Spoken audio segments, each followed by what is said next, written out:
കേസിലെ സ്വാഭാവികമായും prosecution agency Kerala police നടത്തിയ അന്വേഷണം കുറ്റമറ്റപരമായുള്ള അന്വേഷണം തന്നെയാണ് നടത്തിയത്. പ്രോസിക്യൂഷന്റെ ഭാഗത്തു നിന്നും കൊണ്ടുവന്ന അല്ലെങ്കിൽ ഹാജരാക്കിയ കുറ്റപത്രത്തിൽ പറഞ്ഞിട്ടുള്ള സാക്ഷികളെല്ലാം തന്നെ ഈ സംഭവത്തെക്കുറിച്ച് നേരിട്ടറിവുള്ളവരോ അല്ലെങ്കിൽ മറ്റു തരത്തിൽ ആ സംഭവത്തെക്കുറിച്ച് പരിചിതമുള്ളവരോ ആ സംഭവവുമായി ഏതെങ്കിലും തരത്തിൽ ബന്ധപ്പെട്ടിട്ടുള്ളവരോ ആയതുകൊണ്ട് തന്നെ അവർ കോടതിയിൽ കൊടുത്തിട്ടുള്ള സാക്ഷിമൊഴികളെല്ലാം തന്നെ വിശ്വാസപരമായിട്ടുള്ളതായിരുന്നു.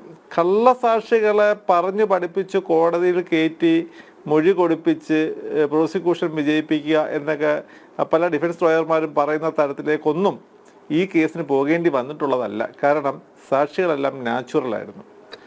രാവിലെ 6:30 രഞ്ജിത്ത് ശ്രീനിവാസൻ കൊല ചെയ്യപ്പെടുന്നു, സ്വന്തം വീട്ടിലെ ഊടുമുറിയിൽ കൊല ചെയ്യപ്പെടുന്നതിന് ദൃക്സാക്ഷികളാകേണ്ടത് രഞ്ജിത്തിൻ്റെ അമ്മയും ഭാര്യയും മകളും തന്നെയാണ്, മറ്റാരുമല്ല. അവർ തന്നെയാണ് ഈ കേസിലെ ദൃക്സാക്ഷികളും. സ്വാഭാവികമായും അവരുടെ സാക്ഷി മൊഴികൾക്ക് അതിൻ്റെതായ വിലയുണ്ട്.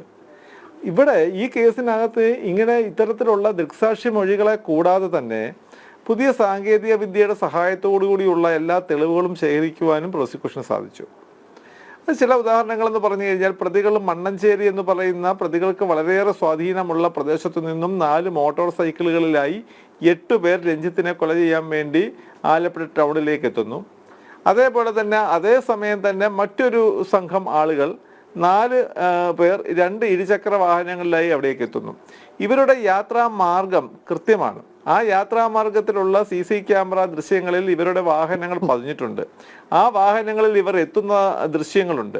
ആ വാഹനങ്ങളിൽ ഇവർ എത്തുന്നതിനുണ്ടാകുന്ന സമയവും ഇവരുടെ സഞ്ചാര മാർഗവും ഗൂഗിൾ മാപ്പ് പോലെയുള്ള നവീന സാങ്കേതിക മാർഗങ്ങൾ ഉപയോഗിച്ച് കോടതിയിൽ കൊണ്ടുവരാൻ പ്രോസിക്യൂഷന് സാധിച്ചിട്ടുണ്ട്. ഈ പ്രതികൾ ആ സമയത്ത് അവരുടെ മൊബൈൽ ഫോണുകൾ അവരുടെ മൊബൈൽ ഫോണുകളുടെ ടവർ ലൊക്കേഷനുകൾ അവരുടെ യാത്രാമാർഗത്തെ പ്രോസിക്യൂഷൻ്റെ തെളിവുകളെ സ്വാധീകരിക്കുന്ന തരത്തിലുള്ളതാണ് എന്ന് കൊണ്ടുവരുവാൻ സാധിച്ചിട്ടുണ്ട്. മറ്റൊന്ന്, എന്തിന് രഞ്ജിത്ത് ശ്രീനിവാസനെ കൊലപ്പെടുത്തണം?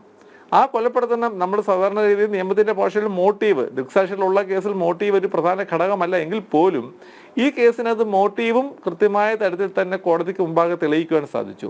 നമ്മൾ സൂചിപ്പിച്ച പോലെ നന്ദുകൃഷ്ണ കൊലപാതകത്തിന് ശേഷം സ്വാഭാവികമായും ഒരു റിട്ടാലിയേഷൻ മൂവ്മെന്റ് ഉണ്ടാകും എന്ന് ഈ കേസിലെ പ്രതികൾ ഉൾപ്പെടുന്ന സംഘടനയുടെ പ്രവർത്തകർ കണക്കൂട്ടിയതിൻ്റെ അടിസ്ഥാനത്തിൽ അങ്ങനെ ഒരു റിട്ടാലിയേഷൻ മൂവ്മെന്റ് ഉണ്ടായാൽ എതിർപക്ഷത്തെ ആരെയാണ് കൊല ചെയ്യപ്പെടേണ്ടത് അതിനുവേണ്ടി ഒരു ലിസ്റ്റ് തയ്യാറാക്കി ആ ലിസ്റ്റിലെ 1-ാം പേരുകാരനായി രഞ്ജിത്ത് ശ്രീനിവാസനെ നിർഭാഗ്യവശാൽ അവരോധിച്ച് ആ രഞ്ജിത്ത് ശ്രീനിവാസനെ കൊല ചെയ്യപ്പെടേണ്ടുന്ന രീതി എങ്ങനെയാണ് എന്ന് നിശ്ചയിച്ച് രഞ്ജിത്ത് ശ്രീനിവാസനെ കൊല ചെയ്യാൻ ചെല്ലുന്ന സമയം മാത്രം ഒഴിച്ച് ബാക്കിയുള്ള എല്ലാ പ്രിപ്പറേഷനുകളും നടത്തി രഞ്ജിത്തിൻ്റെ വീട് എവിടെയാണ്, രഞ്ജിത്തിൻ്റെ വീട്ടിൽ ആരൊക്കെയാണ് ഉള്ളത്, രഞ്ജിത്തിൻ്റെ സഞ്ചാരമാർഗം എങ്ങനെയാണ്, ഇവയെക്കുറിച്ചെല്ലാം വളരെ വിശദമായി പഠിച്ച് തന്നെ ഒരു ലിസ്റ്റ് തയ്യാറാക്കി പ്രിപ്പയർ ചെയ്ത് ഒരവസരത്തിനായി കാത്തു നിന്ന് ഒരു ട്രെയിൻഡ് സംഘമായി വന്ന് കൊലപാതകം നടത്തുമ്പോൾ അവർക്ക് വധശിക്ഷയല്ലാതെ മറ്റെന്താണ് കോടതികൾ നൽകേണ്ടത്? തീർച്ചയായും സമൂഹത്തിന് തന്നെ ആപത്താണ് ഇത്തരം പ്രവർത്തികൾ ചെയ്യുന്ന പ്രതികൾ.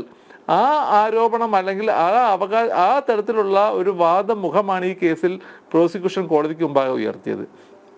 കേസില് കൊണ്ടുവന്നിട്ടുള്ള എല്ലാ സാക്ഷിമൊഴികളും സത്യസന്ധമാണ് എന്ന് സാധാരണ താങ്കൾ പറഞ്ഞതുപോലെ ഒരു കേസിലെ മുഴുവൻ പ്രതികൾക്കും വധശിക്ഷ വാങ്ങിക്കൊടുക്കുക അത് അത്ര എളുപ്പത്തിൽ അത് സാധിക്കില്ല. കോടതിയെ ബോധ്യപ്പെടുത്താനും ബുദ്ധിമുട്ടാണ്.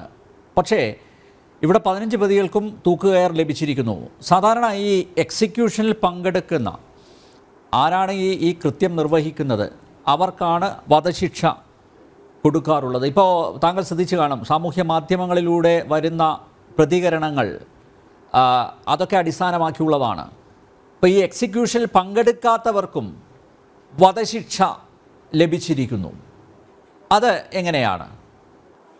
അത് എക്സിക്യൂഷനിൽ പങ്കെടുക്കുക സെക്ഷൻ 149 ഇന്ത്യൻ ശിക്ഷാ നിയമത്തിൽ 149 എന്നൊരു വകുപ്പുണ്ട്.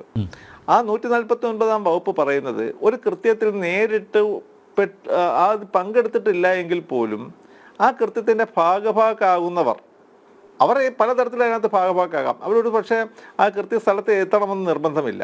അപ്പോൾ അവർക്ക് ആ കൃത്യത്തിനെ കുറിച്ച് അവർക്ക് അറിവുണ്ട്, ആ കൃത്യത്തിന് വേണ്ടിയുള്ള തയ്യാറെടുപ്പുകളിൽ അവർക്ക് ഒരു പങ്കുണ്ട്, അല്ലെങ്കിൽ അതിനു വേണ്ടിയുള്ള മറ്റു കാര്യങ്ങൾ തയ്യാറെടുക്കുന്നതിൽ അവർക്ക് പങ്കുണ്ട്. ഈ കാര്യങ്ങളെല്ലാം കോടതിക്ക് മുമ്പാകെ കൃത്യമായ തെളിവുകളുടെ അടിസ്ഥാനത്തിൽ എത്തിക്കഴിഞ്ഞാൽ 149 വകുപ്പിൻ്റെ പിൻബലത്തിൽ കോടതിക്ക് ആ യഥാർത്ഥ അല്ലെങ്കിൽ ആക്ഷനിൽ പങ്കെടുത്തവരോടൊപ്പം തന്നെ അതേ ലയബിലിറ്റി, ക്രിമിനൽ ലയബിലിറ്റി ഇവർക്കും കൂടി ഫേസ് ചെയ്യാൻ സാധിക്കും. സ്വാഭാവികമായും കൃത്യത്തിൽ നേരിട്ട് പങ്കെടുത്തവർക്ക് കിട്ടിയ അതേ ശിക്ഷ തന്നെ മറ്റുള്ളവർക്ക് കൊടുക്കും. ഇവിടെ അത്തരത്തിലുള്ള തെളിവുകൾ ഒരു കണ്ണി പോലും വിടാതെ തുടർച്ചയായിട്ട് ചെയിനായി തന്നെ കോടതിയിൽ കൊണ്ടുവന്ന് ഹാജരാക്കി നൽകുവാൻ പ്രോസിക്യൂഷന് സാധിച്ചു. അതാണ് ഈ കേസിൻ്റെ വിജയം എന്നാണ് ഞാൻ വിശ്വസിക്കുന്നത്.